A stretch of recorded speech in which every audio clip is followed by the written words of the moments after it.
warahmatullahi wabarakatuh. Salam sejahtera. Selamat pagi, perkenalkan nama saya Isra Purnamasari Arizia, SPD dengan NIDN 01280387. Saya adalah dosen di program studi S1 Pendidikan Bahasa Indonesia, Fakultas Keguruan dan Ilmu Pendidikan Universitas Al-Muslim. Video ini ditujukan untuk memenuhi syarat sertifikasi dosen berupa pernyataan diri dosen untuk bekerja di Dharma Perguruan Tinggi. Sebagai dosen di program studi pendidikan bahasa Indonesia, saya diberikan kepercayaan membawa mata kuliah sesuai dengan keahlian saya, yaitu linguistik. Satu di antara mata kuliah yang saya ajarkan adalah mata kuliah sosiologi. Dalam video pembelajaran selanjutnya, saya akan mengajarkan mata kuliah sosiolinguistik dengan kode mata kuliah IND 2409 dengan bobot SKS keseluruhan 2 SKS. Mata kuliah ini diajarkan kepada mahasiswa semester 2.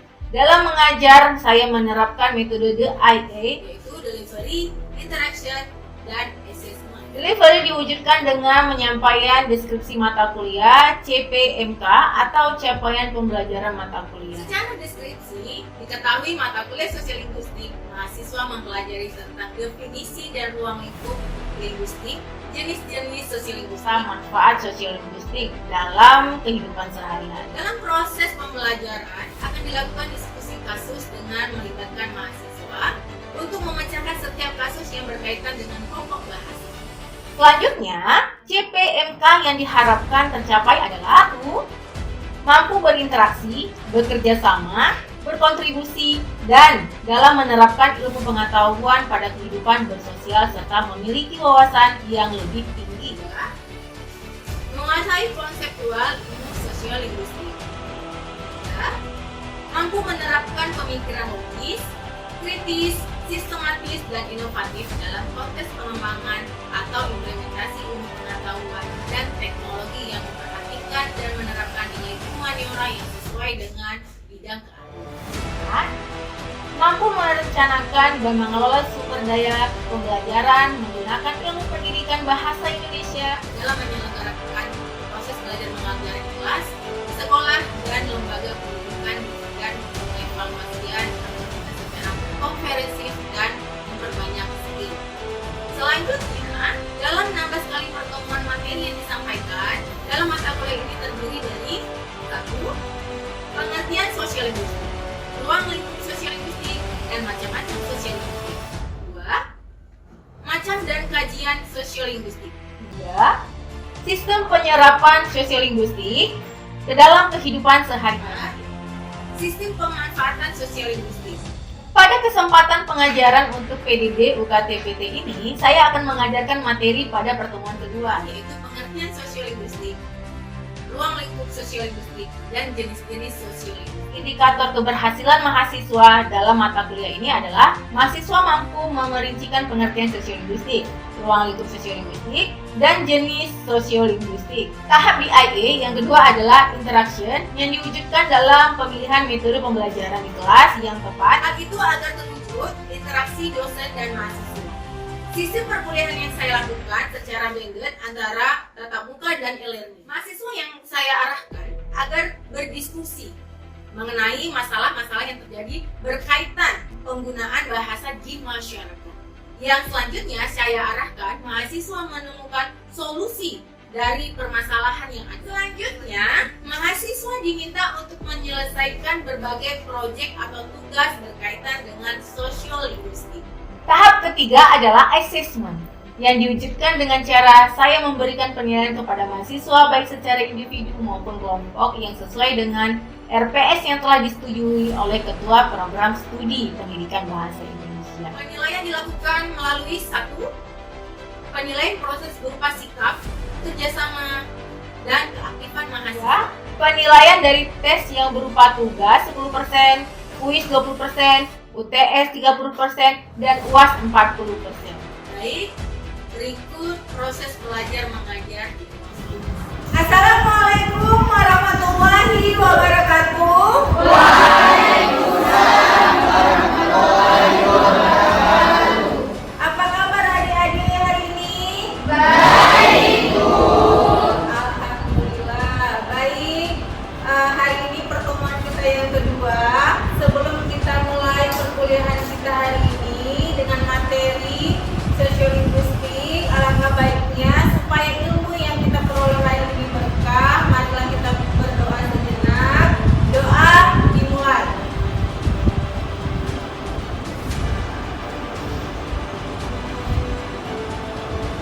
Doa selesai. Baik, sebelum kita mulai pertemuan kita kedua dengan materi selanjutnya, materi tentang perkembangan sosiolinguistik, macam-macam sosiolinguistik dan cabang sosiolinguistik, Ibu mau tanya dulu. Pertemuan yang pertama, siapa yang tahu kemarin Ibu jelaskan apa sih yang dimaksud dengan sosiolinguistik? Siapa yang bisa jawab? Ya, silakan. Assalamualaikum warahmatullahi wabarakatuh. Waalaikumsalam warahmatullahi wabarakatuh. Perkenalkan, nama saya Maulina, MM 238820110013. Sosiolinguistik adalah cabang linguistik yang mempelajari hubungan antara bahasa dan masyarakat, serta bagaimana faktor sosial mempengaruhi penggunaan bahasa. Sekian, terima kasih. Bagus sekali jawabannya. Baik, berarti adik-adik sudah memahami di topik pertama. Kita lanjut di topik kedua. Ya, selanjutnya adalah kita lihat di layar kita ini, di PPT, ruang lingkup sosiolinguistik. Nah, ruang lingkup sosiolinguistik itu ada 4. Apa saja itu? Nah, di sinilah dia. Kelompok sosial.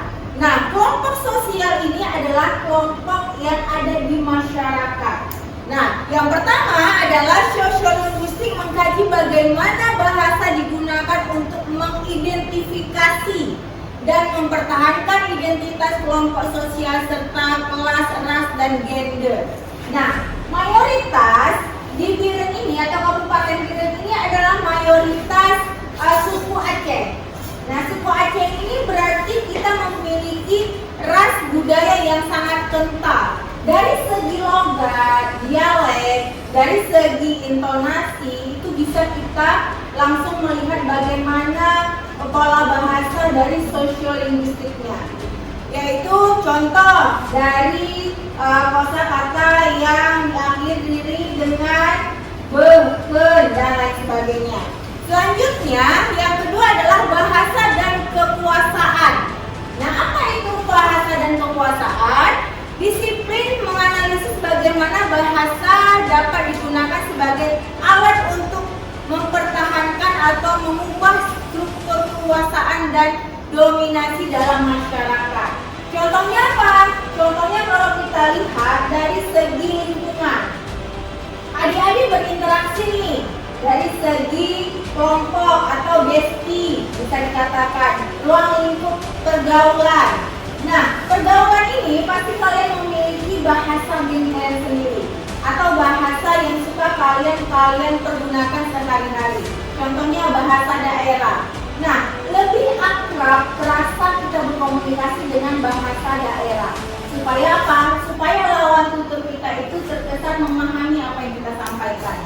Daripada kalau kita lihat di lingkungan kita sehari-hari, daripada menggunakan bahasa Indonesia, kita lebih kerap menggunakan bahasa daerah atau bahasa ibu kita. Selanjutnya yang ketiga adalah bahasa. Nah, di sini dapat mempengaruhi sikap dan penilaian masyarakat terhadap bahasa itu sendiri. Tuturan, sapaan. Kita sebagai pengguna bahasa, kita bisa memposisikan bahasa kita itu kepada lawan bahasa kita. Kalau kita berbicara dengan orang yang mungkin umurnya sebaya dengan kita lebih rileks untuk berbicara. Kamu, kau, Anda, nah, you, atau kita bisa menggunakan sapaan, apalagi biasanya ente gitu kan. Tapi kalau dari segi umur yang mungkin lebih tua, kita lebih cenderung rasa sopan yang lebih tinggi. Contoh, bapak, ibu, tante, kita mungkin menyebut dengan sebutan nama orang yang lebih tua dari. Selanjutnya, bahasa ideologi yang terakhir. Apa itu bahasa ideologi? Jadi di sini bahasa ideologi adalah mengkaji bahasa dapat mencerminkan dan memperkuat ideologi tentang yang berkaitan dengan masyarakat. Apa itu ideologi? Siapa yang tahu apa itu ideologi? Saya, Bu. Ya, silakan. Sebelumnya perkenalkan, nama saya Musa Redi, NPM 228820110028. Ideologi adalah kumpulan konsep ataupun sistem tentang ide-ide ataupun gagasan-gagasan untuk kita bagaimana undang-undang ataupun adat kita dalam lingkungan ataupun dalam masyarakat. Bagus sekali jawaban dari Inggris. Nah, jadi ideologi ini dari kita masukkan ke adat istiadat kita itu ada tuturan kesopanan dalam berinteraksi. Jadi tidak semata-mata sesuka hati kita berkomunikasi dengan lawan tukar kita, baik itu sebaya dengan orang lebih tua atau lebih muda dari kita. Oke, selanjutnya jenis-jenis sosiolinguistik. Ada 8 jenis sosiolinguistik. Yang pertama adalah dialek. Dialek ini variasi bahasa berdasarkan wilayah atau kelompok sosial. Apa itu dialek? Dialek kalau dari Sumatera seperti cenderung suaranya lebih vokal. Baik dari segi dialek. Kalau dari segi dialek budaya Gayo atau suku Gayo, siapa bisa kasih contoh? Saya, Bu. Ya, silakan. Baik, Assalamualaikum warahmatullahi wabarakatuh. Waalaikumsalam warahmatullahi wabarakatuh. Perkenalkan, nama saya Ananda Pinternyate, NPM 228820110001. Dalam bahasa Gayo kami seringkali menggunakan dialek kata ke, beh, dan e. Itu kata-katanya bukan, sedangkan kalimatnya biasanya kami itu sering menggunakan seperti legah, lebu, boh, kan kayak gitu, Bu. Dan ada satu lagi, seringkali kita ataupun kami nih orang Gayo seringkali mendengar kata-kata boh saat membeli.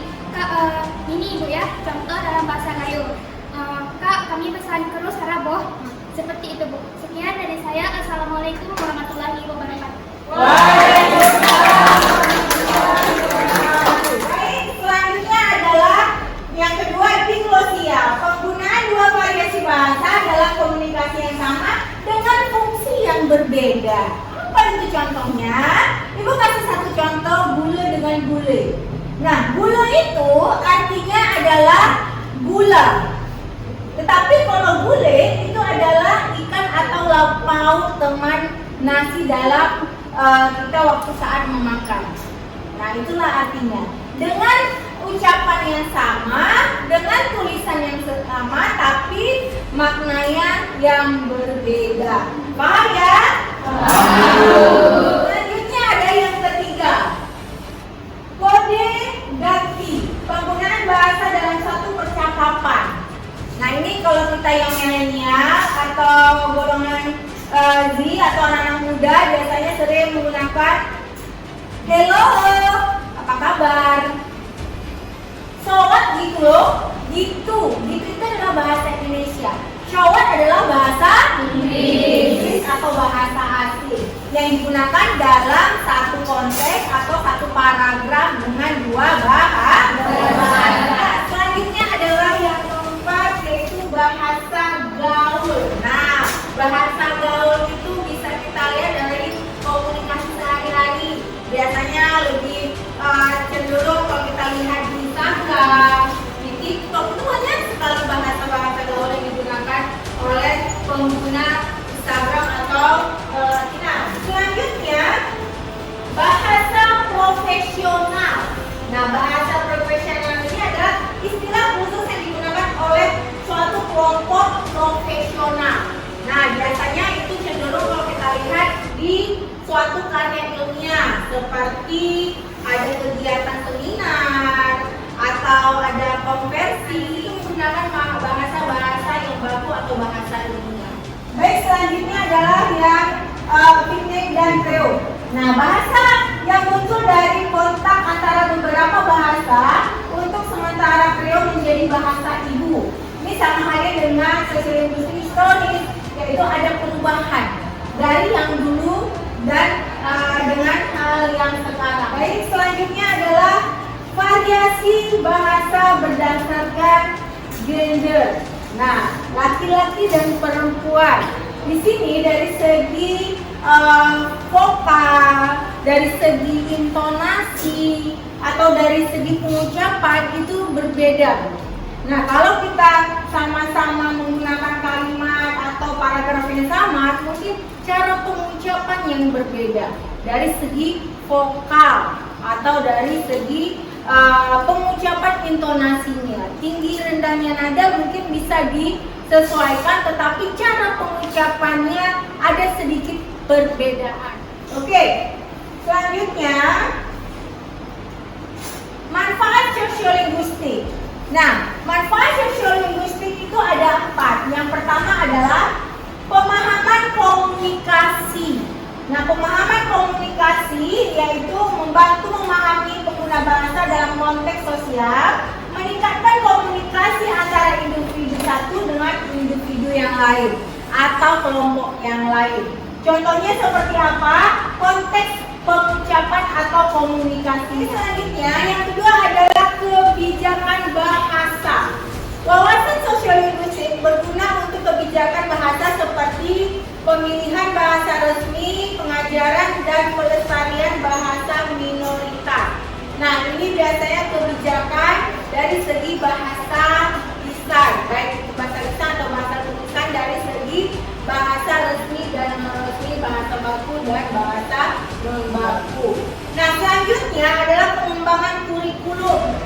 Nah, di sini memahami variasi bahasa dan konteks sosial, membantu merencanakan kurikulum dan materi pembelajaran yang relevan dan responsif terhadap kebutuhan siswa itu sendiri. Nah, kalau kita lihat di lingkungan kita dari segi proses belajar mengajar di wilayah kita, khususnya di daerah kita, bahwasanya dari segi proses pembelajaran di sekolah lebih cenderung menggunakan bahasa daerah. Guru-gurunya dalam menjelaskan. Kenapa? Karena itu mungkin faktor kelompok atau faktor pengguna bahasa. Lebih cenderung lebih banyak menggunakan bahasa daerah daripada bahasa Indonesia atau bahasa resmi, yaitu bahasa baku ya. Nah, selanjutnya analisis wacana. Kalau kita lihat di tempat ini adalah perspektif sosiolinguistik penting untuk menganalisis wacana teks dan interaksi lisan, sehingga pengguna bahasa atau makna tersembunyi dalam implementasi sosial. Nah, ini dari segi wacana dalam konteks pembelajarannya. Jadi sampai di sini paham adik-adik? Paham. Baik, selanjutnya adalah sistem sosiolinguistik dalam masyarakat. Di sini ada 7 ya adik-adik. Yaitu yang pertama adalah variasi bahasa. Pengguna bahasa berdasarkan bervariasi berdasarkan lokasi, sosial, dan situasi. Nah, biasanya itu lebih cenderung menggunakan juga bahasa daerah kita atau etnis kita. Yang kedua, hierarki sosial bahasa. Bahasa mencerminkan situasi atau status dan kekuasaan sosial. Nah, jadi kalau kita di mana kita berkomunikasi, kita harus bisa menyesuaikan kepada siapa kita berinteraksi. Supaya apa? Supaya terjadinya komunikasi dua arah yang baik. Nah, selanjutnya adalah perubahan bahasa.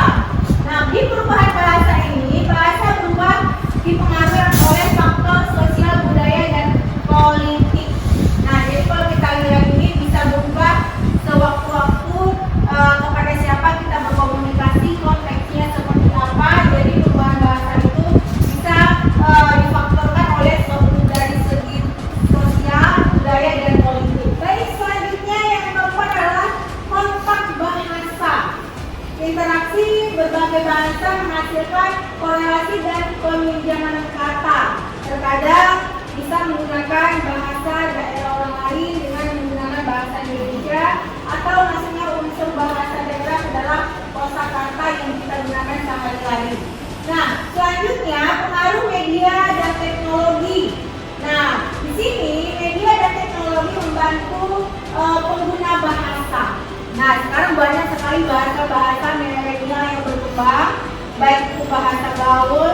Nah, di situ bisa kita lihat karena apa? Karena mungkin faktor sosial, media seperti TikTok, seperti Instagram, Facebook yang bisa kita searching atau kita mendapat informasi bahasa-bahasa baru. Nah, jadi di sini banyak punya bahasa, kita bisa tinggal memilah mana bahasa yang baik bisa dikonsumsi, mana bahasa yang tidak baik yang harus kita tinggalkan dalam berkomunikasi. Nah, yang terakhir adalah identitas dan grup sosial. Bahasa membentuk identitas individu dan kelompok sosial. Nah, di sini adalah identitas dan grup sosial itu setiap grup atau setiap kelompok mempunyai bahasanya sendiri atau kenyamanan dalam berkomunikasi di kelompok itu sendiri. Paham sampai di sini adik-adik? Baik, sudah sampai ke kesimpulan. Nah, jadi kesimpulannya apa hari ini? Siapa yang sudah bisa memahami, bisa kasih kesimpulan? Saya, Bu. Ya, silakan. Assalamualaikum warahmatullahi wabarakatuh. Waalaikumsalam warahmatullahi wabarakatuh. Perkenalkan, nama saya Jamjamin Tebel. Kesimpulan dari saya tentang sosial linguistik, Bu, sosial linguistik adalah bidang ilmu yang mempelajari antara bahasa dan masyarakat dalam faktor-faktor sosial, budaya, dan prospek penggunaan bahasa. Jadi kalau dari bahasa budaya kita seperti apa? Dalam bahasa kita seperti berkomunikasi di masyarakat, berbicara dengan teman. Berikan tepuk tangan. Baik, untuk selanjutnya adalah tugas. Nah, untuk memecahkan suatu masalah, kalian harus mengerjakan tugas dari ibu, yaitu membentuk satu kelompok. Satu kelompok itu 4 orang atau 4 mahasiswa, memecahkan masalah yang ada di lingkungan kita terkait dari sosiolinguistik. Nah, ini pemerolehan skornya adalah 10%. Baik, adapun tugasnya adalah satu kelompok A memberikan pertanyaan dijawab oleh kelompok B. Dan kelompok C memberi pertanyaan dan dijawab oleh kelompok D. Dan begitu sebaliknya. Paham sampai di sini? Paham. Sudah selesai pembagian kelompok. Silahkan mulai saat ini mengerjakan kelompoknya, kerjakan dengan sebaik mungkin. Jika ada yang kurang paham atau kurang mengerti, bisa tanya langsung ke ibu. Oke, silakan.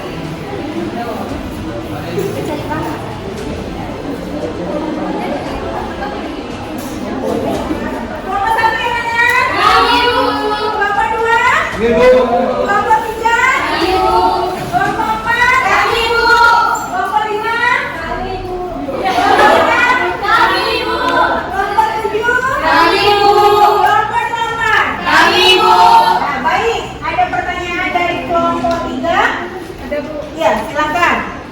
Ini bertanya kepada kelompok berapa? Kelompok 8, Bu. Iya. Ya. Baik, kami dari kelompok 3 ingin bertanya kepada kelompok 8. Pertanyaannya, jelaskan peran bahasa dalam pembentukan dan pemeliharaan kekuasaan dalam masyarakat. Sekian, terima kasih. Iya. Bagaimana kelompok 8 bisa dijawab? Jawab. Bisa, Bu. Ya, silakan. Assalamualaikum warahmatullahi wabarakatuh. Waalaikumsalam warahmatullahi wabarakatuh. Baik, saya dari kelompok 4 akan menjawab pertanyaan dari kelompok 3. Jadi jawabannya yaitu bahasa sering digunakan sebagai alat untuk memperkuat atau menantang struktur kekuasaan dalam masyarakat. Faktor-faktornya yaitu baik untuk melalui penggunaan bahasa resmi untuk memperkuat orientasi atau melalui strategi linguistik untuk memperoleh kekuasaan. Iya, bagus. Silakan tepuk tangan dulu. Selanjutnya kelompok apa? Kelompok 2, Bu. Iya, ini bertanya kepada. Kelompok 1. Iya, silakan. Apa pertanyaannya? Baik, kenalkan saya Muhammad Saradi, perwakilan dari kelompok 2 yang bertanya kepada kelompok 1. Pertanyaannya, bagaimana faktor-faktor seperti media massa dan teknologi dapat mempengaruhi bahasa dalam lingkungan masyarakat? Iya. Baik, terima kasih. Bagaimana kelompok 2? Bisa dijawab? Bisa, Bu. Ya, silakan. Baik, di sini saya akan menjawab pertanyaan dari kelompok 2. Dengan bahasa kita dapat mengubah sifat atau kepribadian seseorang hanya dengan kata-kata. Penerapan bahasa sebagai alat kontrol sosial dilakukan dengan cara persuasif dan cara koersif. Adapun pelaku yang menjadi sasaran yakni antara individu dengan individu, individu dengan kelompok, dan kelompok dengan kelompok. Terima kasih. Ya. Berikan tepuk tangan jawaban yang bagus. Ada pertanyaan lagi? Ya Bu, Iya, silakan. Mau ditujukan kepada kelompok berapa? kelompok 5. Iya, silakan.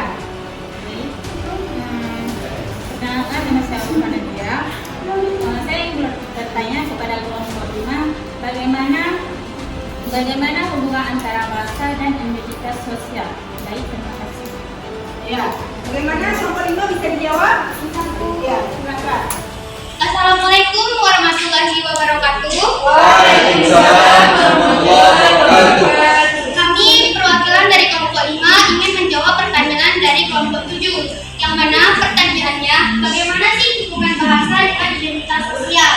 Nah, di sini dapat kita lihat bahwa hubungan bahasa dan identitas sosial sering kita kaitkan dengan hubungan sosialnya seseorang maupun kelompok, di mana di situ kita dapat melihat dari dialeknya, latar belakangnya, aksennya, ataupun variasi bahasanya.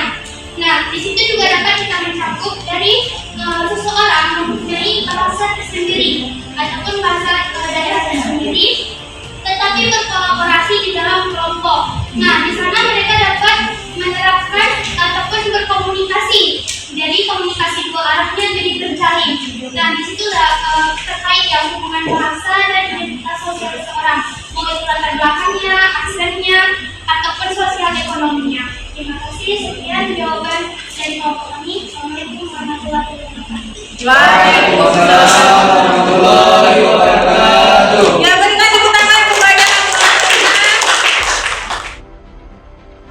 bahkan materi di pertemuan kedua ini sudah Ibu masukkan ke e-learning kita, Classroom, dan di grup WA kita. Jadi adik-adik bisa akses atau bisa membaca ulang, atau ada yang pertanyaan yang mau disampaikan kepada Ibu bisa melalui WA atau Classroom, atau bisa secara langsung tanya langsung kepada Ibu kalau ada materi atau pembahasan yang kurang dipahami di pertemuan kedua ini. Baik adik-adik, mungkin sampai di sini pertemuan kita. Semoga ilmu yang kita peroleh hari ini bermanfaat.